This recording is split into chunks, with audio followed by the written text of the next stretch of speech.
Après, on a un prophète qui va venir sur ce live. Il va vous annoncer des paroles venant de l'Éternel. Et ça ne sera pas un spectacle. Ça ne sera pas un spectacle, ça sera Jésus-Christ qui parle à travers d'un homme comme moi. Parce que Dieu est en train de te parler. Voici ce que la Bible dit encore. Connaître Dieu. Parce que certains diront, Seigneur, Seigneur, n'avons-nous pas prophétisé en ton nom? Ça veut dire que c'était des chrétiens qui avaient reçu la prophétie et qui prophétisaient au nom de Jésus. Écoutez, Jésus ne leur dit pas, vous n'avez pas prophétisé. Jésus leur dit, je ne vous ai jamais connu, arrière de moi. Ok, il y a le mot connaître.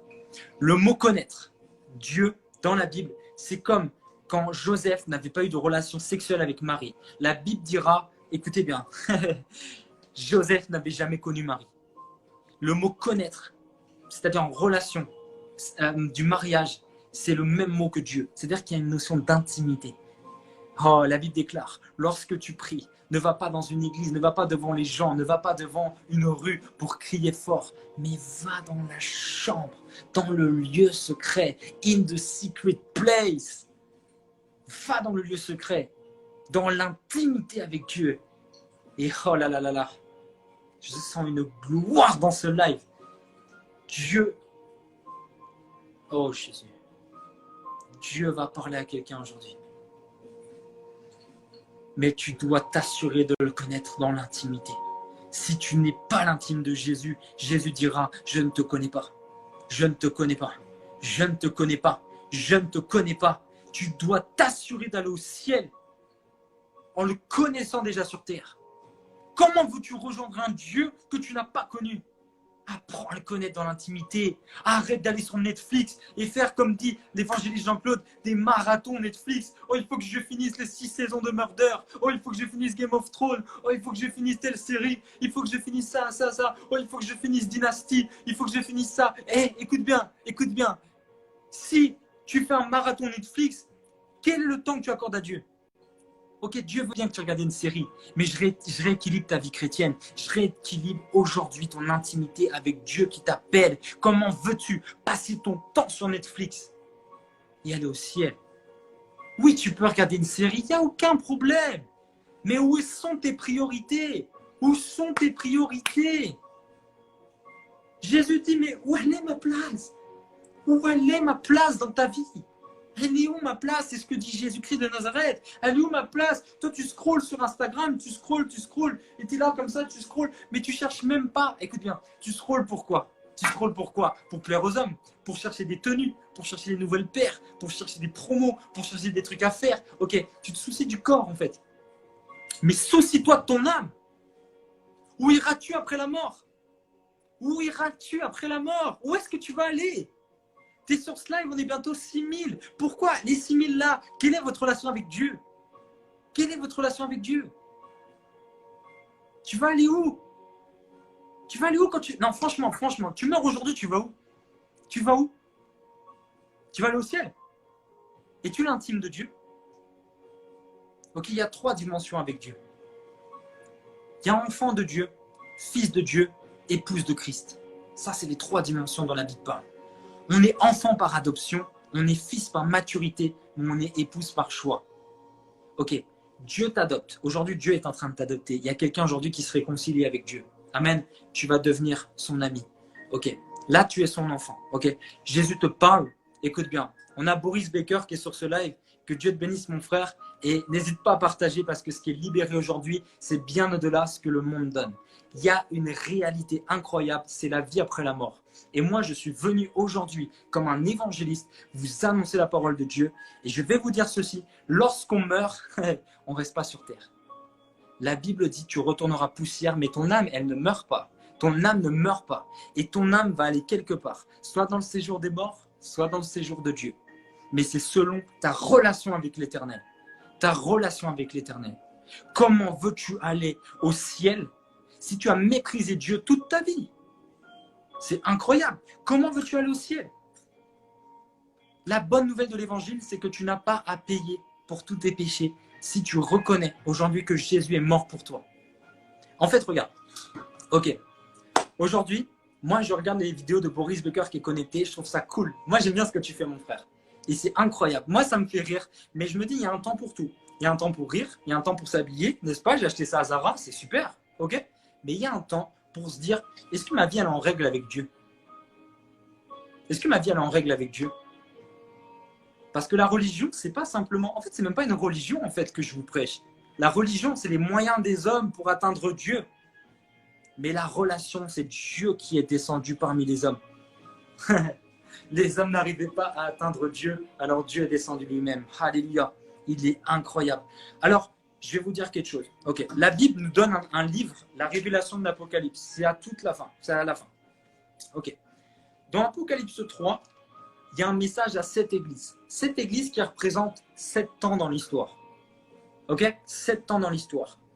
Il y a une dernière église qui est l'église de Laodicée. C'est l'église du 21e siècle. Je t'assure, regarde quand je vais te lire, tu vas te reconnaître. Écrit à l'ange de Laodicée, voici ce que dit l'Amen, le témoin fidèle, le véritable, le principe de la création de Dieu. Bon, en gros, voici ce que dit Jésus. La Bible déclare, je connais tes œuvres. Dieu te connaît en fait. Moi, je ne te connais pas, mais Dieu te connaît. Et il sait ce que tu vis. Voici ce qu'il dit. Je sais que tu es ni froid ni bouillant, puisque tu es froid ou bouillant. Ainsi, parce que tu es tiède et que tu n'es ni froid ni bouillant, je te vomirai de ma bouche. Parce que tu dis, je suis riche, je suis enrichi, je n'ai besoin de rien, et parce que tu ne sais pas que tu es malheureux, misérable, pauvre, aveugle et nu, je te conseille, dit la Bible, d'acheter de moi de l'or éprouvé par le feu. En gros, regarde ce que la Bible dit. Moi, je reprends et je châtie tout ce que j'aime. Et donc du zèle, repens-toi. Voici, je me tiens à la porte et je frappe. Si quelqu'un entend ma voix, qu'il m'ouvre. Ok, il y a un appel. Jésus revient bientôt. Et c'est pas une fable. C'est pas une fable. C'est une réalité. Hé, les gens meurent. Hé, réveille-toi. Hein. Les gens sont en train de mourir. On meurt. Moi, j'ai perdu mon grand-père. Il est mort. Et où est-ce qu'il a été? Hé, quand tu vas voir une fille, tu te prépares, tu te fais beau gosse, tu mets du gel. Quand tu vas voir un frère, tu te fais belle, n'est-ce pas? Tu te prépares. Mais la Bible dit, vous vous souciez de ça, mais vous ne vous souciez pas de votre rencontre avec l'Éternel. Vous ne vous souciez pas de votre rencontre avec Dieu. Toi, tu es là, tu mènes ta vie tout le temps. Tu vas en boîte, tu t'amuses, tu écoutes des musiques mondaines. Et je dois en parler. Les musiques mondaines. Vous savez, moi, j'ai fait une vidéo sur YouTube. Elle a fait 400 000 vues sur les musiques mondaines. Et les gens étaient choqués. Oh, mais comment il peut dire des choses aussi folles? Écoute bien. Une musique mondaine, pourquoi c'est mauvais? Pourquoi c'est mauvais? Parce que tout ce qui n'est pas pour l'Éternel, c'est pour qui? Il n'y a pas d'entre-deux. Il n'y a pas d'entre-deux. Soit tu écoutes une musique pour l'Éternel, soit tu écoutes une musique pour Satan. Et oui, et ça choque des gens. Pourquoi? Parce que la musique Happy de... Comment c'est le nom? Happy. J'ai oublié le nom, ça fait tellement longtemps que je vais écouter. Bon, Happy, en tout cas, je ne sais plus son nom. Ça fait tellement longtemps. Et la musique Happy, Pharrell Williams. Ok. Happy de Pharrell Williams. On me dit, mais moi, en tant que chrétien, je peux écouter ça. Ok. Il prêche une paix sans Dieu, une paix sans l'Éternel, une paix que le monde donne. Alors que Jésus dit, la paix que je vous donne, ce n'est pas la paix que le monde donne. Même quand le monde pense t'offrir quelque chose, Paul dit, voyez ça comme de la boue. Satan n'a rien pour moi. Écoutez, je vais bientôt prier pour les malades. Et vous allez voir que Jésus-Christ va vous guérir.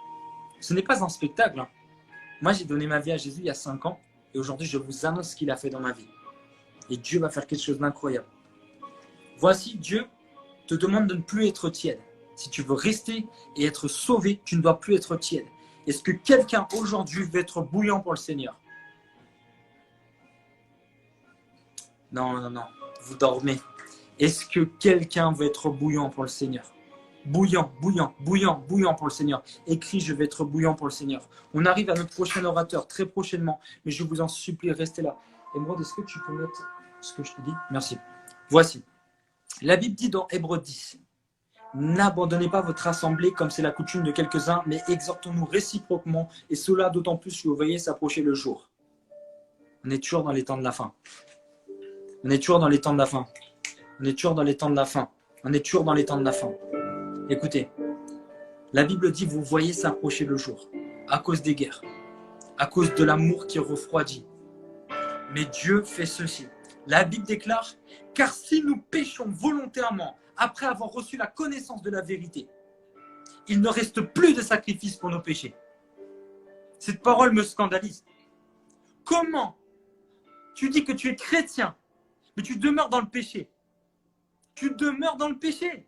Comment veux-tu aller au ciel? La Bible dit, écoute bien, si tu pèches volontairement après avoir reçu la connaissance de la vérité, il ne reste plus de sacrifice. Tu te fais ennemi de Dieu en péchant. Mieux, la Bible dira dans Jacques 4, de 3 à 4, si un homme aime le monde, il se fait ennemi de Dieu. Adultère que vous êtes. La Bible dit que lorsque tu aimes quelque chose que Dieu, de tout ton cœur, que tu te donnes pour ça, tu es en adultère dans ta relation avec Dieu. Choisis ton Dieu aujourd'hui. Choisis ton Dieu. Le monde ou Jésus-Christ. Oh les amis, je ne vous dis pas qu'on ne peut pas aller au cinéma. Je ne vous dis pas qu'on ne peut pas mener une vie, en fait, joyeuse. Mais je vous dis juste, qu'est-ce qui remplit ton cœur? Qu'est-ce qui remplit ton cœur? La Bible nous dit, tu ne peux pas voilà. Car si nous péchons volontairement après avoir reçu la connaissance de la vérité, il ne reste plus de sacrifice pour nos péchés, mais une attente terrible du jugement et l'ardeur d'un feu qui dévorera les rebelles. Celui qui a violé la loi de Moïse meurt sans miséricorde. Sur la déposition de 2 ou 3 témoins, de quel pire châtiment pensez-vous que sera jugé digne celui qui aura foulé au pied le Fils de Dieu et qui aura tenu pour profane le sang de l'alliance par lequel il a été sanctifié et qui outragera l'esprit de grâce? La Bible dit quoi? À l'époque de Moïse, tu mourrais si tu violais la loi de Moïse.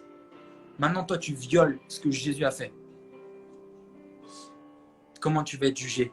La Bible te dit ceci. Car nous connaissons celui qui dit à moi la vengeance, à moi la rétribution. Et encore, le Seigneur jugera son peuple. C'est une chose terrible que de tomber entre les mains du Dieu vivant. Aujourd'hui, il y a une personne. Tu es connecté sur ce live et tu ne sais pas où tu en es avec Dieu. Tu ne sais pas. Aujourd'hui, je tiens à te dire qu'il n'y a de salut que par Christ. Oui, ce message, il te fait un peu peur. Il peut te pousser à culpabiliser. Mais Dieu dit, ne culpabilise pas mon fils. Ne culpabilise pas ma fille. Mais juste repens-toi. Repens-toi de tes péchés. Se repentir, c'est dire, Seigneur, je reconnais que je suis pécheur et je m'abandonne à toi. Est-ce que quelqu'un aujourd'hui veut donner sa vie à Jésus pour aller au ciel? Oh, t'as tellement souffert. T'as tellement souffert. T'as tellement souffert que aujourd'hui tu dois rebâtir avec Christ. La Bible dit dans le psaume 127 au verset 1, si l'Éternel ne bâtit, celui qui bâtit, bâtit en vain. En gros, la Bible dit si tu as eu tant d'échecs, c'est parce que tu n'as pas laissé Dieu bâtir.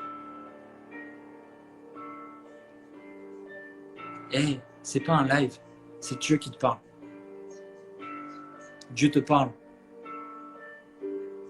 Tu veux donner ta vie à Jésus, peut-être tu es musulman et tu veux donner ta vie à Jésus. C'est pas une honte. Jésus, il t'aime. Si peut-être tu es juif, je vous respecte tellement, mes amis, mais il n'y a qu'une vérité, c'est Christ. C'est lui qui s'est révélé à moi. Il est le chemin, la vérité et la vie. Et Jésus s'adresse à toi aujourd'hui. Et il te demande, veux-tu m'accepter?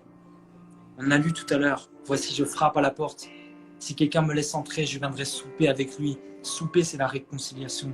Dieu veut se réconcilier avec toi et changer ta vie.